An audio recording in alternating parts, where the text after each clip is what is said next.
오늘은 고린도의 지리적인 배경과 문화적인 배경에 대해서 살펴보도록 하겠습니다. 분명히 저보다 훨씬 더 많이 아시는 성도님들이 훨씬 많이 계신데 성지 답사를 한번 다녀왔다는 이유만으로 말씀을 준비하려고 하시니 참 긴장이 되고 감사를 드립니다. 편하고 부담 없이 들어주시면 감사하겠습니다. 우리나라는 여기에 있죠? 고린도는 어디에 있을까요? 지중해 지역에 있습니다. 이 지중해 부분을 확대해 보면 이런 지도가 나옵니다. 이스라엘과 터키가 보이고요. 터키와 이탈리아 사이에 그리스가 보입니다. 이 그리스를 좀 더 확대를 해보면 드디어 저희가 오늘 살펴보고자 하는 고린도가 보입니다. 고린도는 그리스의 남쪽에 위치하는 도시가 되겠습니다. 사도 바울 형제님이 고린도를 처음 방문한 때는 몇 차 전도 여행이었습니까? 2차 전도 여행이었습니다. 그래서 고린도 사역의 전후 맥락을 빠르게 파악하기 위해서 2차 전도 여행의 경로에 대해서 빠르고 간략하게 살펴보도록 하겠습니다. 출발지는 시리아의 안디옥 교회가 되겠죠. 바울 형제님은 시리아와 길리기아를 지나면서 1차 전도 여행 때 세웠던 교회들을 굳건히 하였고요. 더베와 루스드라를 거치면서 누구를 취합니까? 디모데를 취합니다. 그 다음에 바울 형제님은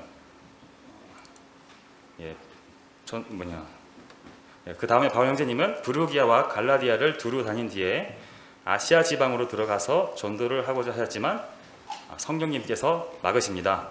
그래서 북쪽인 무시아에 이른 뒤에 더 북쪽 지방인 비두니아로 들어가고자 하였지만 이 역시 성령님께서 막으십니다.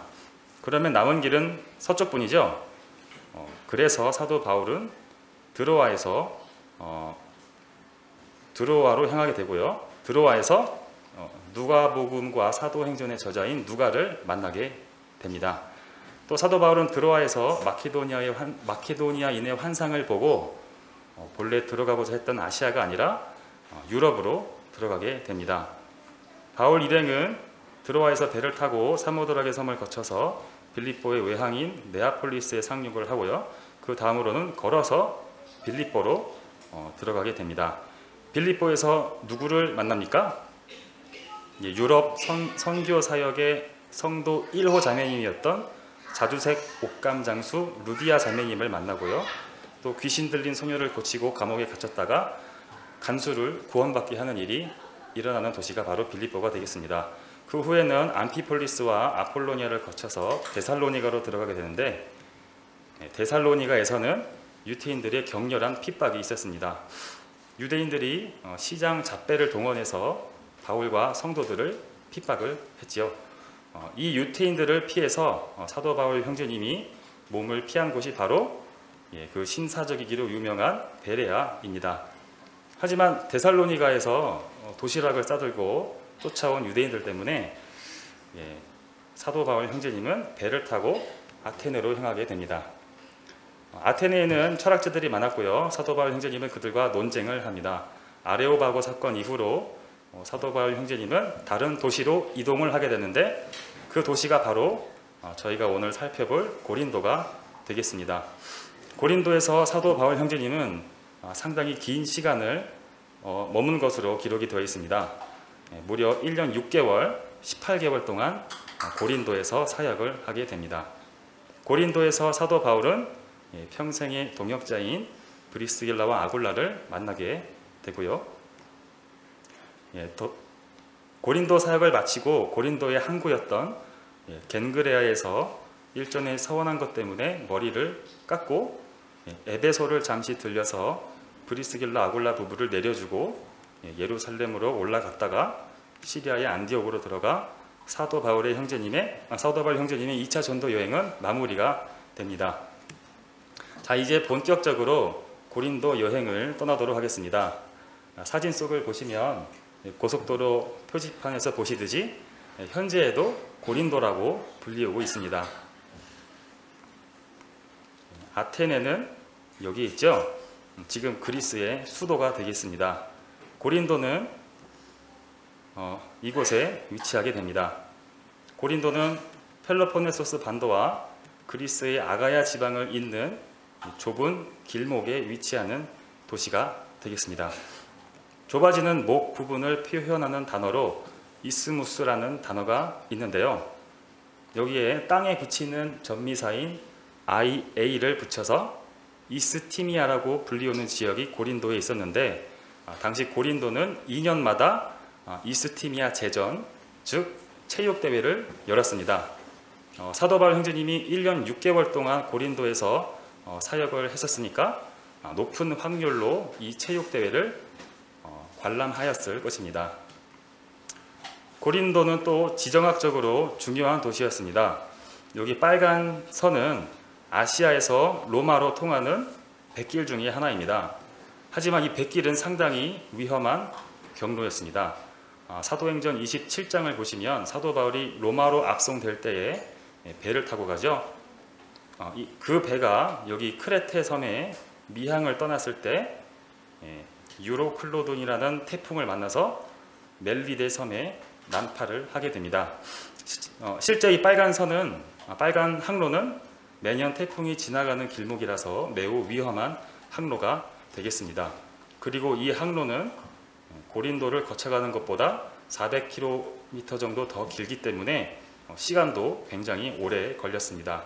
그래서 로마로부터 아시아로 가는 거의 모든 배는 고린도를 통해서 안전하게 항해를 하였다고 합니다.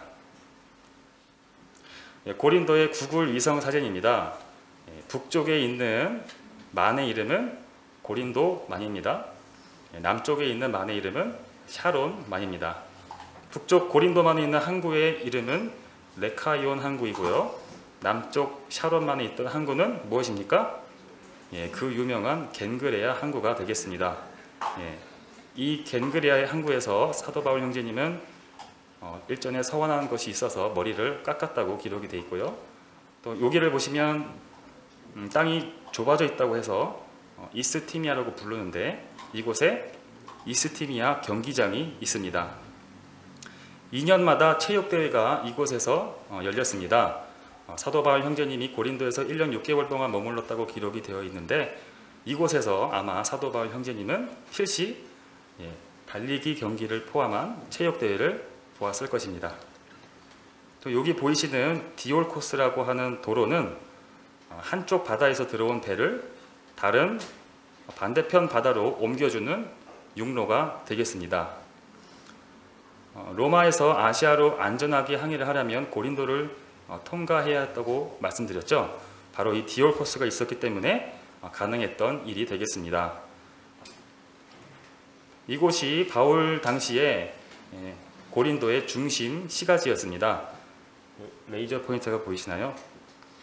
시장을 중심지에는 당연히 시장이 있었겠죠. 시장을 그리스어로 아고라라고 합니다. 이곳의 아고라에서 사도 바울이 누구를 만났을까요? 바울과 똑같은 생업을 갖고 있었던, 천막업을 했던 브리스길라와 아굴라 부부를 만났을 것입니다. 이것이 바로 디올코스라고 불리우는 도로입니다. 배를 여기 사진에 보시면 롤러에 올리고, 사진에 보시는 육로를 통해서 고린도만으로부터 샤론만까지 옮길 수 있는 도로가 되겠습니다. 헬라어로 다이라고 하면 나누다라는 의미를 갖고 있죠.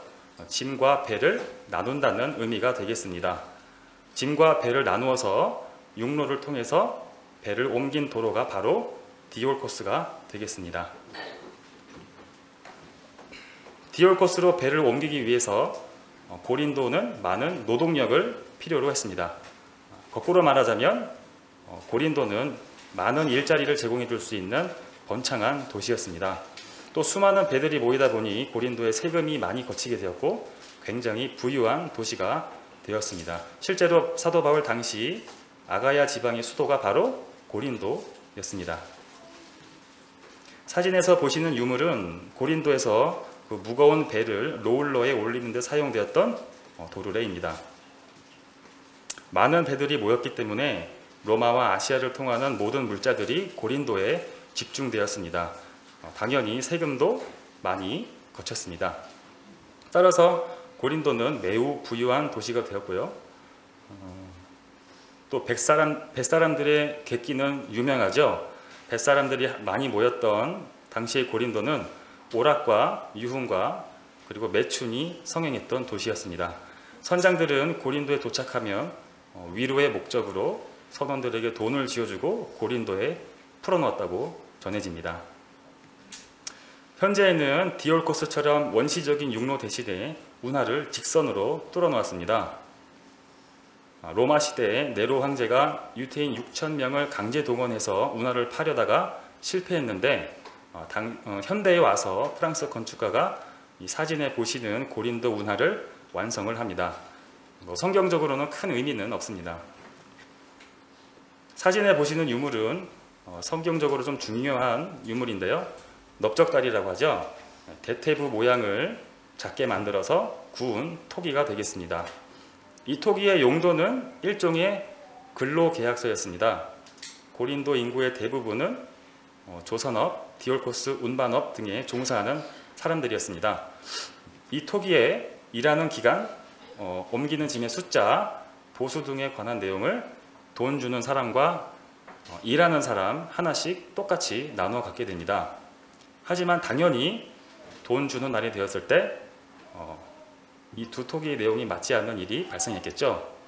그런 경우에 고린도에서는 이런 계약 분쟁을 담당하는 법정이 존재했었다고 합니다. 고린도 교회도 상당수가 배와 관련된 종사자였을 것입니다. 고린도전서 6장을 보시면 형제들 간에도 분쟁이 생겼던 것으로 보입니다. 이런 경우에 세상 법정을 가지 말고 교회 안에서 지혜롭게 해결할 것을 바울 형제님은 권고합니다. 고린도에서 열리는 이스티미아 제전은 몇 년마다 개최되었다고 말씀드렸죠? 2년마다 개최되었습니다. 사도 바울 형제님은 고린도에 얼마 동안 머물렀다고 기록이 되어 있습니까? 1년 6개월입니다. 그러니까 단순히 계산하자면 75% 확률로 사도 바울 형제님은 이 체육대회를 보았을 것입니다. 이 사진은 이스티미아 경기장에서 찍은 사진인데요. 사진에서 달리기 경주 출발선 스타트 라인이 보이십니까? 여기에 달리기 선수가 한 명 서 있습니다. 남들은 다 출발했는데 정신이 다른 곳에 팔렸는지 아직 출발을 못하고 있네요. 고린도의 이스티미아 제전에는 달리기 외에도 여러 종목이 있었습니다. 복싱도 있고 레슬링도 있었고 멀리뛰기 등등 여러 종목이 포함되어 있었습니다. 고린도의 이스티미아 지역에 체육대회를 위한 유물들이 많이 발굴이 되었습니다. 그 옛날에 선수들이 컨디션을 관리를 할 수 있는 목욕탕과 치료실도 발굴이 되었습니다. 선수들은 부단히 자신의 몸을 관리하는 것에 주력했을 것입니다. 그 이유는 오로지 하나입니다. 선수들의 목표는 승리를 쟁취하는 것입니다. 2년마다 고린도 지역에서 체육대회가 열렸습니다. 고린도 성도들은 이 체육대회를 보았고 너무나도 잘 알고 있었습니다. 사도 바울 형제님은 이런 고린도의 배경을 염두에 두고 고린도 전서를 기록하는 것으로 보입니다. 경기장에서 달린다고 해서 모든 선수가 다 상을 받는 것은 아니다. 이런 선수의 삶과 성도의 삶이 비슷한 면이 있다라는 것을 상기시킵니다. 달리기를 하는 목적은 무엇입니까? 승리자의 관을 얻고자 하는 것입니다. 승리자의 관은 충성스럽게 주님을 섬긴 성도들에게 주시는 주님의 상급입니다. 승리하려면 어떻게 해야 합니까? 모든 일에 절제해야 한다고 기록이 되어 있습니다. 세상 사람들은 썩고 없어질 야생 샐러리 관을 위해서도 그렇게 다름질하고 부단히 절제하는데 우리 믿는 자들은 주님께서 약속하신 썩지 아니하는 영원한 상급을 위해서 어떻게 살아야 하겠습니까? 사도 바울 형제님은 이 말씀을 기록하면서 하늘나라의 시상대에 올라가는 영광스러운 장면을 떠올렸을 것입니다. 달리기 경주를 끝까지 완주하려면 철저한 절제와 자기 훈련이 필요합니다. 바울 형제님도 자신의 몸을 쳐서 복종했다고 기록하는데 그 이유는 자신이 도리어 실격당할까봐 두렵기 때문이라고 기록을 합니다. 잘 달리다가 실격할 수도 있습니다. 자, 이제 바울 당시 고린도 중심을 살펴보도록 하겠습니다. 이 지도를 보시면 이곳에 산이 하나 있죠. 그리스 로마 신화에 나오는 유명한 산인 시지프스 산이 되겠습니다.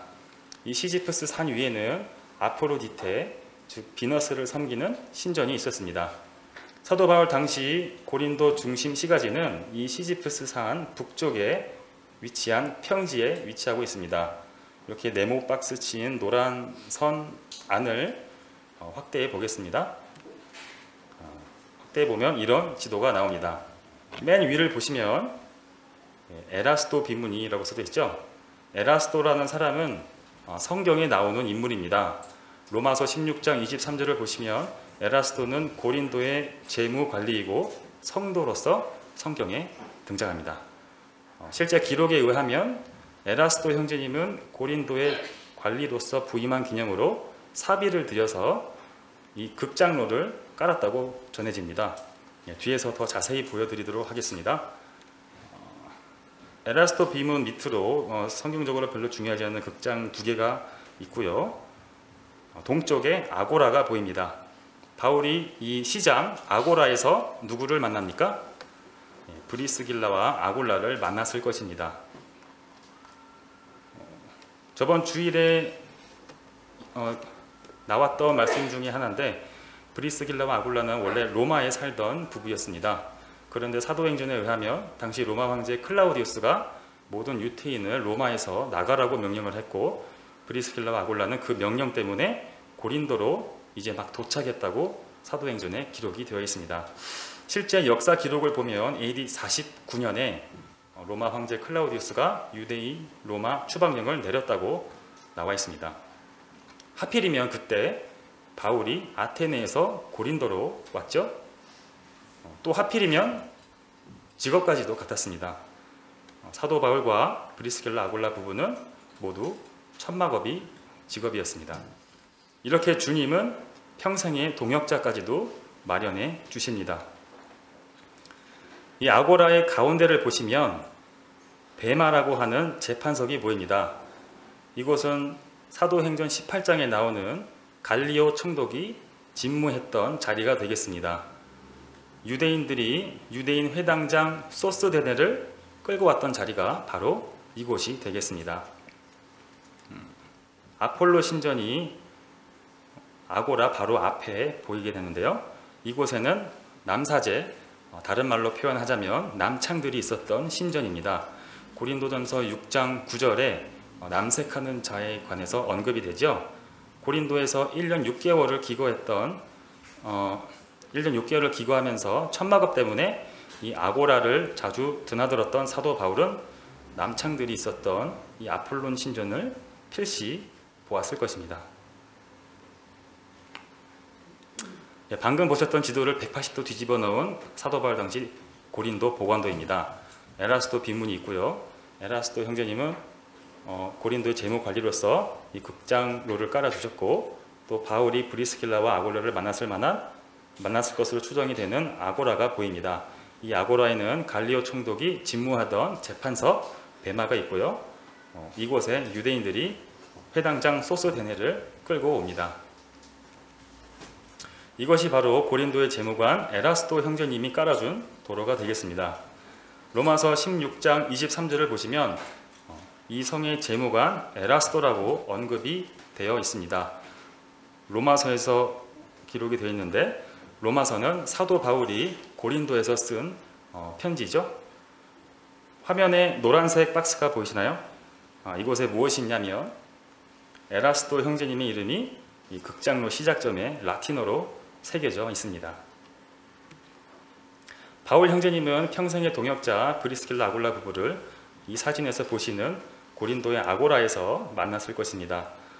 사도행전에 의하면 이 부부가 로마 황제 칙령에 의해서 로마에서 고린도로 이주해 왔다고 기록이 되어 있죠.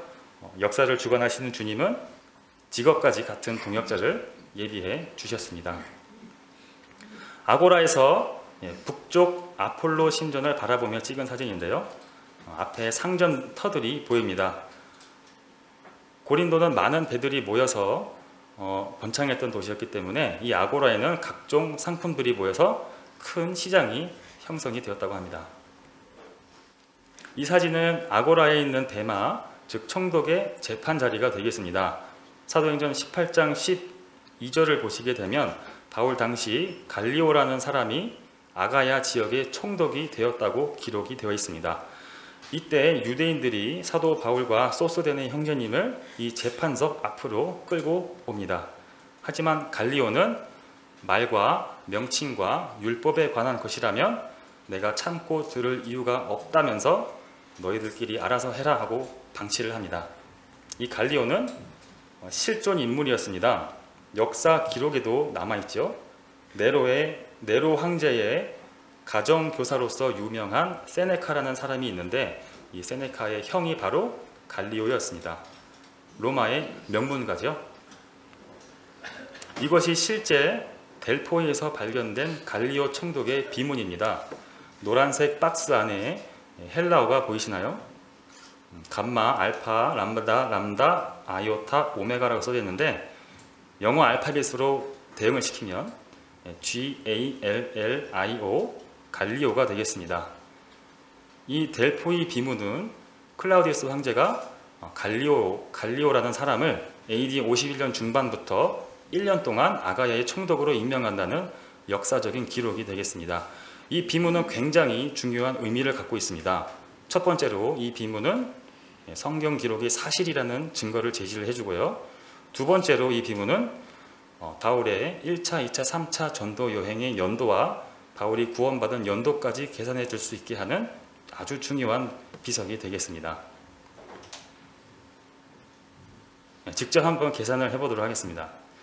먼저 세 가지 역사적인 사실을 생각해 보면 첫 번째로 방금 말씀드렸듯이 델포이 비문을 통해서 클라우디우스 황제에 의해 갈리오 총독의 임기는 AD 51년 중반부터 52년 중반까지임을 알 수 있습니다. 두 번째로 오로시우스의 역사 기록에 의하면 사도행전 18장에 나오는 로마에서의 유대인 추방령은 AD 49년 중인 것으로 기록이 되어 있습니다. 세 번째로 요세푸스의 기록에 의하면 사도행전에 언급된 대흉년은 AD 46년에서 48년까지인 것으로 기록이 되어 있는데 사도 바울이 예루살렘 교회에 구제연금을 흉년이 다 끝날 자락에 전달하지 않았겠죠. 그래서 46년에서 47년 사이에 예루살렘 구호금을 전달한 것으로 추정을 할 수가 있습니다. 성경 기록을 통해서 몇 가지 추론을 더 할 수 있는데요. 브리스길라와 아굴라는 로마에서 거주하고 있었기 때문에 먼 거리인 고린도까지 이주해서 정책을 하려면 대략 1년 정도 소요가 됐을 것으로 추정이 됩니다. 49년 말에서 50년 정도의 이 부분은 고린도에 정착을 하였을 것입니다. 사도 바울이 고린도에서 1년 반을 머물렀고 그 기간 중에 브리스길라와 아굴라 부부도 만나고 갈리오 총독 앞에도 섰었으므로 50년 중반에서 52년까지 고린도에서 사역을 했을 것으로 추정이 됩니다. 또 사도행전을 보시면 사도 바울 형제님은 예루살렘 구호금을 전달한 직후에 1차 전도 여행을 떠납니다. 또 1차 전도 여행 직후에 시리아 안디옥 교회의 할례와 율법에 관해 문제가 대두되어서 예루살렘 회의가 열리고요. 또 예루살렘 회의가 끝난 직후에 사도 바울은 2차 전도 여행을 떠납니다. 여기서 재미있는 추론할 수가 있는데요. 갈라디아서 2장 1절을 보시면 사도 바울이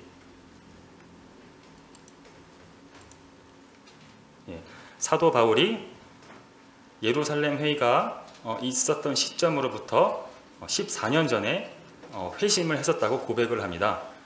예루살렘 회의가 AD 49년에 열렸었으므로 49 빼기 14를 하면 몇 년도죠? 35년이 됩니다. 그러니까 AD 35년 다마스커스로 가는 길에서 사도 바울은 예수님을 만나게 됩니다. 여기 보시면 빨간색으로 표시된 숫자 33이 보시나요? 이 연도는 어떤 연도였을까요? 예수님이 십자가에 돌아가신 연도가 되겠습니다. 물론 오차가 있겠지만 십자가 사건 이후로 대략 2년 정도 바울은 교회를 핍박을 하게 되고 그 후에 구원을 받게 되는 것이 되겠습니다. 또 사도행전 후반부를 보시면 사도 바울이 벨릭스 총독 임기 중에 2년간 감옥에 갇히게 되고요. 그러다가 총독이 베스도로 바뀌는데요. 유세비우스의 기록에 의하면 베스도가 총독으로 임명된 해가 59년임을 알 수 있습니다. 그러니까 2년 전인 57년도에 사도 바울이 투옥이 되어서 3차 전도 여행이 끝난 것으로 추정을 할 수 있습니다. 그래서 3차 전도 여행은 53년부터 57년까지인 것으로 추론할 수 있습니다. 굉장히 복잡한 계산을 했는데요. 결론은 무엇이냐면 이런 연대 추정을 가능하게 해줄 수 있는 중요한 유적이 바로 델포이에서 발견된 이 갈리오 총독의 비문입니다. 갈리오는 고린도에서 근무했던 아가야 지방의 총독이었습니다. 이제 다시 고린도로 돌아가도록 하겠습니다. 고린도의 고고학 박물관에서 발견된 석판입니다. 맨 아래에 메노라 문양이 보이시나요?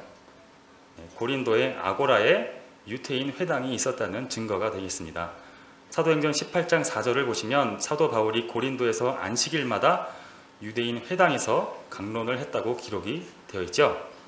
같은 18장에 회당장 그리스보와 그의 온 가족이 믿었다고 기록이 되어 있고 회당장 소스데네도 갈리오 총독 앞에 끌려간 것으로 보아서 회당장들마저 구원을 받은 상황이니 상당히 많은 유태인들도 구원을 받았던 것으로 추정이 됩니다. 고린도 교회에 유대인들이 많았다는 사실을 좀 중요하게 생각해 볼 필요가 있습니다. 이것은 당시 고린도 미장원에서 출토된 유물입니다. 이 보시면 헤어스타일들이 전시가 되어 있죠. 고린도전서 11장에 바울이 머리를 가리는 문제에 관해서 기록을 합니다. 남자는 머리를 드러내고 여자는 머리를 가리라고 기록을 합니다.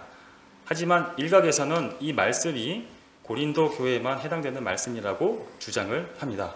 그 주장의 근거 중 하나가 무엇이냐면 유태인 남성들은 머리에 항상 키파라고 하는 모자를 쓰고 다니는데 그래서 이 말씀이 유대인 교회가 아닌 이방인 교회였던 고린도 교회에게만 말한 것이다 라고 하는 주장이 되겠습니다. 하지만 이전 슬라이드에서 회당장들 뿐만 아니라 많은 수의 유대인들도 구원을 받았다고 말씀드렸죠. 당연히 이들도 고린도 교회의 성도였을 것입니다. 그러니까 정리를 하자면 바울이 머리를 가리는 문제에 관해 기록했던 명령은 고린도 교회에만 해당되는 것이 아니라는 것입니다. 또 별개로 고린도전서 11장 6절을 보시면 여자가 머리를 깎거나 미는 것이 부끄러움이 되거든 가릴지니라 라고 기록이 되어 있는데요. 당시 고린도의 문화가 고위층 여성이 불륜을 저지르거나 성범죄를 저질렀을 때의 처벌이 바로 머리를 짧게 자르는 것이었다고 합니다. 이것은 고린도에서 발견된 정육점, 푸주간, 고깃집 간판입니다. 이것이 어떤 의미가 있을까요? 고린도의 아크로폴리스에는 비너스 여신을 숭배하는 신전이 있었습니다. 우상에게 바쳐졌던 고기들은 버려지지 않고 그대로 시장에 유통이 되었습니다. 이 슬라이드에 보이는 고깃집도 당연히 우상에게 바쳐졌던 고기를 팔았겠죠? 이러한 문제 때문에 고린도 교회 성도들 사이에 이 고기를 먹는 것이 옳은가라는 논쟁이 나오게 됩니다.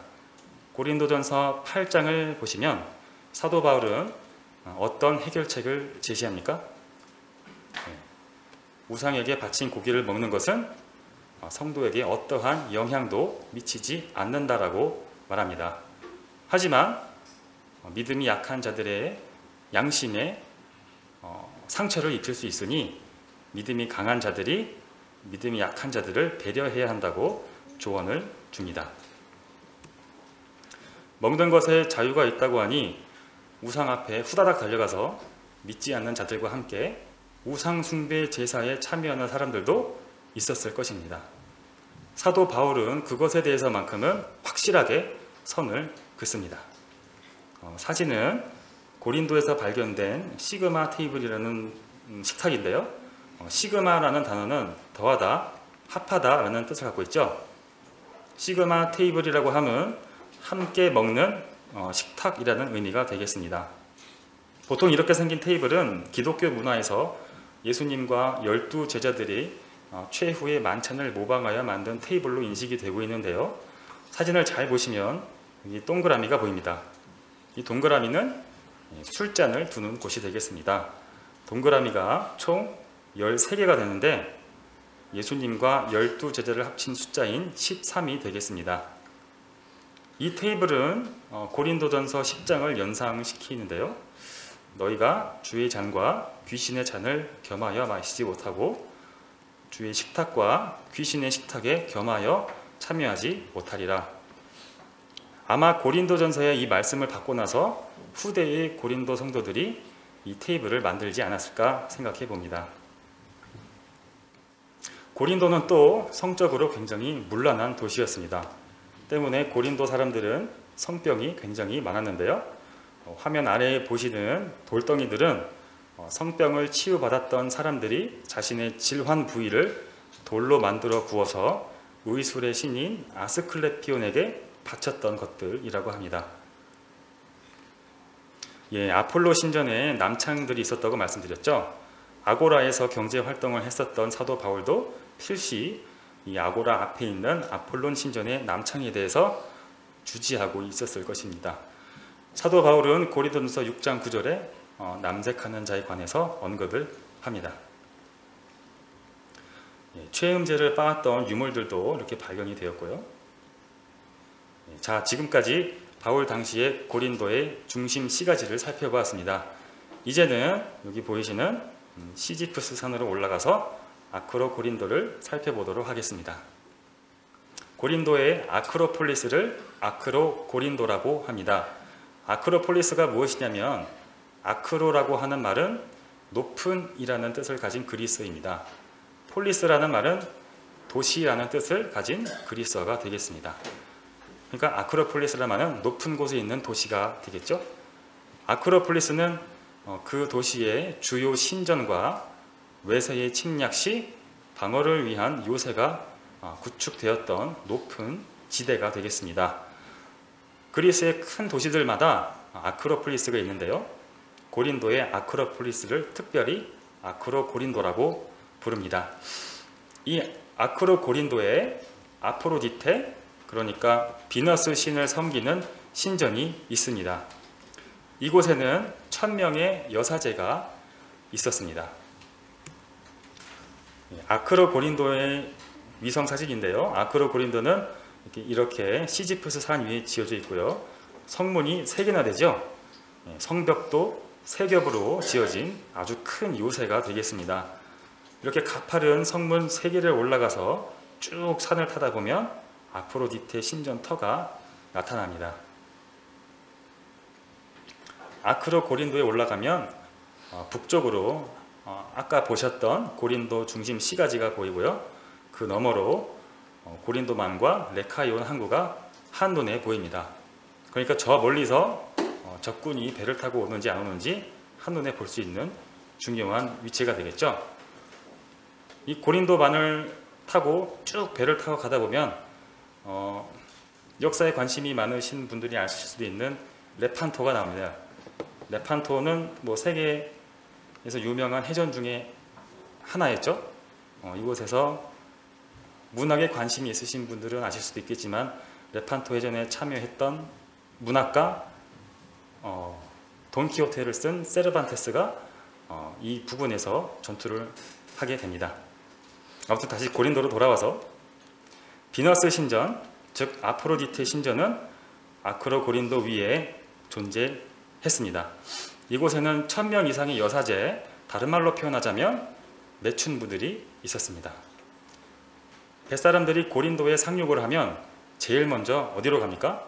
바로 이 아크로고린도를 힘들게 올라가서 아프로디테 신전으로 향하게 됩니다. 당시 속담 중에 고린도로 여행하는 일이 모든 남자에게 가능한 것은 아니다라는 말이 있었습니다. 이 말은 아무나 고린도 가는 거 아니야 라는 객기 어린 속담이 되겠습니다. 성병이 영어로 무엇이죠? 여러 가지 표현이 있지만 venereal disease라고 하는 표현이 그 중에 하나가 되겠습니다. 이 단어의 어원이 바로 비너스에서 유래된 단어가 되겠습니다. 도시의 이름인 고린도에서도 각종 음란한 단어가 파생이 되었습니다. 신전에서 음란한 성행위가 판을 쳤기 때문에 고린도 사람들은 각종 성병에 걸리게 됩니다.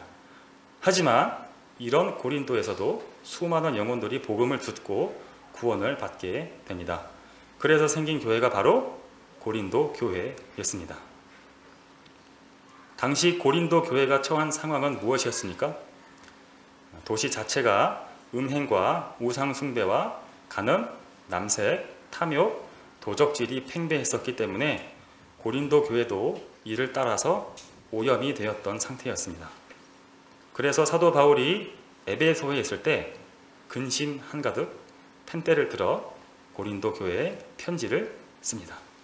그 편지가 바로 고린도 전서입니다. 사도 바울이 고린도 전서를 쓴 장소는 어디였습니까? 아시아의 수도 에베소였습니다. 2차 전도 여행 때 아시아로 들어가고자 했으나 성령님이 막으셔서 유럽으로 들어갔죠. 하지만 3차 전도 여행 때는 아시아의 수도인 에베소에서 사역을 하게 됩니다. 에베소에서 역대 최장 기간인 3년 동안 사역하면서 1차 전도 여행 그리고 2차 전도 여행 때 세웠던 교회들을 돌아볼 수 있었습니다. 그러던 와중에 사도 바울은 2차 전도 여행 때 세웠던 고린도 교회가 매우 심각한 죄로 인해 심각한 문제에 빠져 있다는 소식을 듣고 매우 근심을 하게 됩니다. 그래서 고린도 전서를 에베소에서 기록을 하죠. 디도가 이 편지를 고린도 교회에 전해주고 고린도 교회의 반응과 소식을 바울에게 들려주기로 했는데 바로 드로아에서 바울과 디도가 만나기로 약속했던 것으로 보입니다. 그래서 사도 바울이 드로아에서 디도를 기다리면서 드로아의 복음을 전하기 시작하는데 고린도후서 2장의 표현을 빌리자면 드로아에서 복음의 문이 열렸다고 기록이 되어 있습니다. 하지만 드로아의 복음이 문이 열렸는데도 바울이 마케도니아로 바로 건너가 버립니다. 그 이유는 무엇이었습니까? 고린도 전서를 받은 고린도 교회가 진실한 회개를 했는지 알기를 간절히 원했기 때문입니다. 고린도 교회에 대한 염려 때문에 고린도의 소식을 갖고 오는 디도를 하루빨리 만나기 위해 복음의 문이 열린 드로아를 뒤로 하고 속히 마케도니아로 건너갔습니다. 그래서 사도 바울은 결국 디도를 만났을까요? 고린도후서 7장을 보시면 바울과 디도가 마케도니아에서 만났다고 기록을 합니다. 마케도니아에서 만난 디도를 통해서 고린도 교회의 회개와 회복에 대한 기쁜 소식을 받았고 사도 바울이 엄청난 위로를 받았다고 기록합니다. 복음의 문이 열렸지만 고린도 교회 때문에 잠시 뒤로 했던 드로아는 3차 전도 여행을 끝마치고 사도 바울이 돌아가는 길에 한 번 더 방문합니다. 바울이 긴 시간 동안 말씀을 전하면서 유두고라는 청년이 졸다가 다락방 창가에서 떨어지죠. 그때가 바로 이 시점이 되겠습니다. 저는 말씀을 그렇게 길게 하지 않을 거라서 누가 떨어질 걱정은 안 해도 될 것 같습니다. 마지막으로 고린도의 남쪽 항구인 겐그레아를 살펴보고 마치도록 하겠습니다. 사도 바울이 고린도를 떠날 때 어디에서 떠납니까? 바로 이 겐그레아에서 떠납니다. 이 사진은 바로 사도 바울이 고린도에서 배를 타고 에베소로 떠났던 겐그레아 항구의 유적입니다. 바울은 이곳에서 자신이 서원했던 것이 있어서 머리를 깎습니다. 하늘나라에 올라가면 사도 바울 형제님이 정확히 어떤 것을 서원을 했었는지 한번 꼭 물어보고 싶습니다. 이 사진은 겐그레아의 항구를 하늘에서 찍은 구글 사진입니다. 당시 바울이 고린도를 떠날 때 겐그레아 항구에는 이집트의 신인 이시스 신전이 있었습니다. 고린도는 그리스의 신들도 모자라서 이집트의 신까지 수입해서 섬겼던 것이죠. 사도 바울과 함께 겐그레아의 항구에 배에 오른 부부가 누구였습니까? 평생의 동역자 브리스길라와 아굴라가 바울 일행과 함께 배를 타고 에베소로 향합니다. 브리스길라 아굴라는 에베소에 먼저 정착을 하고 사도 바울이 3차 전도 여행으로 에베소로 돌아오기 전까지 많은 것들을 예비하게 됩니다. 겐그레아에도 사도 바울 당시에 세워졌던 교회가 있었습니다. 겐그레아 교회의 일꾼으로 있었던 자매님이 누구였죠? 베베 자매님이 바로 겐그레아 교회 출신입니다. 베베 자매님이 사도 바울의 편지를 로마에 있는 교회에 전달을 해주죠. 그 편지가 바로 로마서가 되겠습니다. 바울이 고린도를 떠날 당시 겐그레아 항구에는 이집트의 신인 이시스 신전이 있었고요. 사도 바울이 떠나고 한참 후에 몇 세대가 지난 후에 이시스 신전의 뒤에 이렇게 교회가 세워졌습니다. 자, 이제 빠르게 요약을 하고 끝내도록 하겠습니다. 자, 이제 고린도가 한눈에 들어오시나요? 땅이 좁아지는 형태를 갖고 있는 고린도의 지역을 이스티미아라고 불렀고요.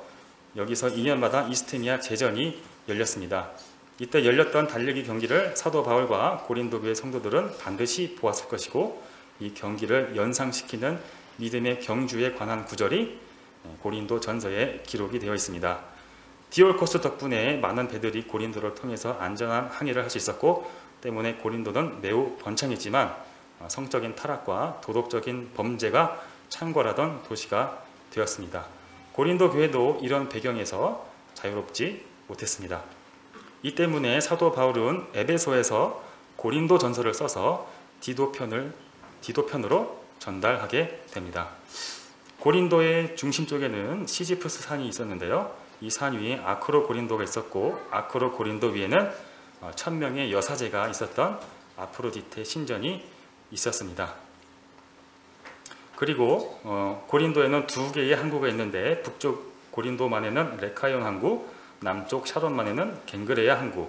겐그레아 항구에서 사도 바울은 머리를 깎았고 브리스길라와 아굴라 부부와 함께 배를 타고 고린도를 떠납니다. 고린도는 로마에서 아시아로 가는 안전하고 빠른 항로를 제공했던 지정학적으로 굉장히 중요한 도시였습니다. 고린도 중심도 이제 머릿속에 들어오시죠? 에라스도 형제님이 깔아주신 도로와 바울과 브리스길라 부부가 천막업을 했을 만한 아고라와 그 아고라 안에 회당장 소스데네가 갈리오 총독 앞에 끌려왔던 배말을 살펴보았습니다. 갈리오 총독의 비문은 사도 바울의 사역 연도를 추정할 수 있게 해주는 중요한 역사적 사료였습니다. 이곳에서 발견된 유대인 회당의 유적과 미장원의 유물을 통해서 머리를 가리는 문제에 관해서 살펴봤고요. 또 여기서 발견된 고깃집 간판을 통해서 우상에게 바쳐졌던 고기를 먹는 문제에 관해서도 살펴봤습니다. 앞으로 몇 주간 수요 집회에서 고린도 전서를 교제하실 때 오늘 살펴보신 이 배경들을 통해서 더 이해가 잘 되시고 말씀들을 더 가까이 느끼실 수 있으시면 정말 감사하겠습니다. 이것으로 말씀을 마치도록 하겠습니다.